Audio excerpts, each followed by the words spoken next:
Hi guys, எல்லாருக்கும் வணக்கம் guys. இந்த வீடியோவில் நம்ம என்ன பார்க்க போகிறோன்னா, நாளைக்கு 8 மணிக்கு பார்த்தீங்கன்னா இந்தியா வர்சஸ் இங்கிலாந்து செமிஃபைனல் 2 விளையாடுறாங்க. நாளைக்கு மார்னிங் பார்த்தீங்கன்னா Afghanistan versus south Africa semi-final 1 விளையாடுறாங்க. கண்டிப்பாக போட்டி ரொம்பவே சவாலாக இருக்கும் ரெண்டு போட்டியும்.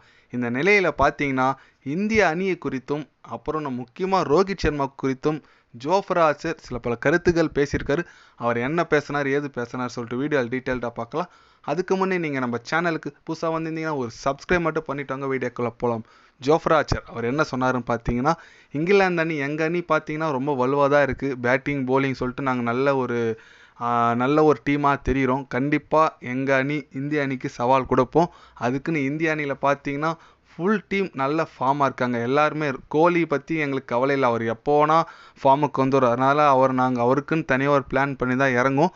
பட் ரோஹித் சர்மாவுக்கு என்னால் எப்படி பால் போகிறதுன்னு யோசிக்க முடியல. ஏன்னு கேட்டிங்கன்னா, அவர் பவுன்சர் போட்டால் அவர் எங்கே அடிப்பார் உங்களுக்கே தெரியும். அன்றைக்கி நாங்கள் ஆஸ்திரேலியா மேட்ச் பார்த்தோம். ஸ்டாக் ஓவரை எப்படி போட்டாலும் அடிக்கிறாரு. அவருக்கு எப்படி பால் போடுறதுன்னு பிளான் பண்ணுறதுனே தெரில. ஆனால் நாங்கள் கண்டிப்பாக முக்கியமாக ரோஹித் சர்மா விக்கெட்டை ஸ்டார்டிங்கில் எடுத்தால் மட்டும்தான் நாங்கள் கேமில் இருப்போன்னு தெரியும். அதனால் ஓப்பனிங் கோலியும் ரோஹித் சர்மாவும் எவ்வளோ சீக்கிரம் நாங்கள் எடுக்கிறோமோ அந்த அளவுக்கு எங்களுக்கு நல்லது. கண்டிப்பாக ரோஹித்துக்கும் நான் பிளான் பண்ணிட்டு வருவோம். அவர் விக்கெட் எங்களுக்கு ரொம்ப ரொம்ப முக்கியம் அப்படின்னு சொல்லிட்டு ஜோஃப்ரா ஆர்ச்சர் பேசியிருக்காரு. அது மட்டும் இல்லாமல் இந்திய அணி பயங்கரமாக ஃபார்மில் இருக்காங்க. இது வரைக்கும் உலகக்கோப்பையில் ஒரு போட்டி கூட அவங்க தோக்கலை. அதனால் கண்டிப்பாக அவங்க ரொம்ப சவாலான டீம் இதிலே தெரியுது. அதனால் நாங்கள் அவங்ககிட்ட ஆடும்போது கொஞ்சம் கேர்ஃபுல்லாக தான் ஆடணும். கண்டிப்பாக நாங்கள் ஃபைனல் போகிறதுக்கான ஒரு குறிக்கோளை தான் நாங்கள் இந்திய அணியை எதிர்கொள்வோம். எங்களால் முடிஞ்ச அளவுக்கு நாங்கள் எஃபர்ட் போடுவோம்னு சொல்லிட்டு பேச்சை முடிச்சிருக்காரு நம்ம ஜோஃப்ரா ஆர்ச்சர். அவர் சொன்னதெல்லாம் கரெக்டு தாங்க. ஆனால் ஒரு பாயிண்ட் சொன்னார் பார்த்தீங்களா, ரோஹித் சர்மாவுக்கு எப்படி பால் போகிறதுன்னு தெரிலன்னு.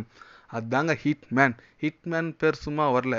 இதனால தான் ஒரு ஹிட்மேன் கூப்பிட்றாங்க. ஏன்னா ஆஸ்திரேலியா மேட்சில் பார்த்துருப்பீங்க, எல்லோரும் நான் லெஃப்ட் ஆர்ம் பவுலரு ஸ்டாக் இந்த மாதிரி போடுவார் அந்த மாதிரி போடுவார்னு சொல்லிட்டு அவர் ஓவரை பிரித்து மேய்ஞ்சி 28 ரன் அடித்தார். அதனால் ஸ்டாக்கவே பிரித்து தொங்க விட்டனால எல்லா பவுலரும் கண்டிப்பாக இங்கிலாண்டில் பேசிகிட்டு இருப்பாங்க, ரோஹித் சர்மாவுக்கு எப்படி போடுறது, எப்படி போட்டால் அடிப்பார். ஆனால் ஸ்டாக் பார்த்தீங்கன்னா பவுன்சர் ஒன்று கூட ட்ரை பண்ணல. பவுன்சர் ட்ரை பண்ணியிருந்தால் அந்த பால் 6 தான் போயிருக்குன்னு தெரியும். அதனால் ஃபுல் பால் எல்லாமே போடுறது, ஃபுல் பாலையும் தூக்கி வெளியே அடிக்கிறாரு. அதனால் ரோஹித் சர்மாவுக்கு எப்படி பால் போடுறதுன்னு கண்டிப்பாக யோசிச்சுட்டு தான் வருவாங்க. பார்க்கலாம் அவங்களோட பிளான் எதனா எடுப்படுதான்னு சொல்லிட்டு. அதேமாரி இந்திய அணியில் பார்த்தீங்கன்னா நம்ம போலிங் பும்ரா இருக்காருங்க. அவர் ஒருத்தரை நம்பலாங்க. நான் ஒன்றா பண்ணுவார். ஏன்னு கேட்டிங்கன்னா இந்திய அணிக்கோசரம் நிறைய குரூஷியலான விக்கெட்லாம் எடுத்து கொடுத்துருக்காரு. பாகிஸ்தான் மேட்ச்சில் பார்த்துருப்பீங்க, அப்புறம் ஆப்கானிஸ்தான் மேட்ச்சில், பங்களாதேஷ் மேட்ச்லாம் பார்த்துருப்பீங்க. எந்தெந்த டைமில் விக்கெட் வேணுமோ எடுத்து கொடுத்துருக்காரு. அந்தளவுக்கு நல்ல ஒரு டேலண்ட் பவுலர். அவர் இருக்கிற வரைக்கும் இந்திய அணி போலிங்கில் அடிச்சிக்கவே முடியாதுங்க.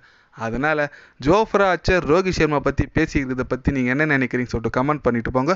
அது மட்டும் இல்லாமல் இந்திய அணி இங்கிலாந்து அணி செமிஃபைனல் வீழ்த்தாதான் நீங்கள் என்ன நினைக்கிறீங்க சொல்லிட்டு ஒரு கமெண்ட் பண்ணிட்டு போங்க. இது போன்ற ஸ்போர்ட்ஸ் நியூஸை தெரிஞ்சுக்கணுன்னா சேனலை சப்ஸ்கிரைபர் லைக் ஒன்று பண்ணிக்கோங்க.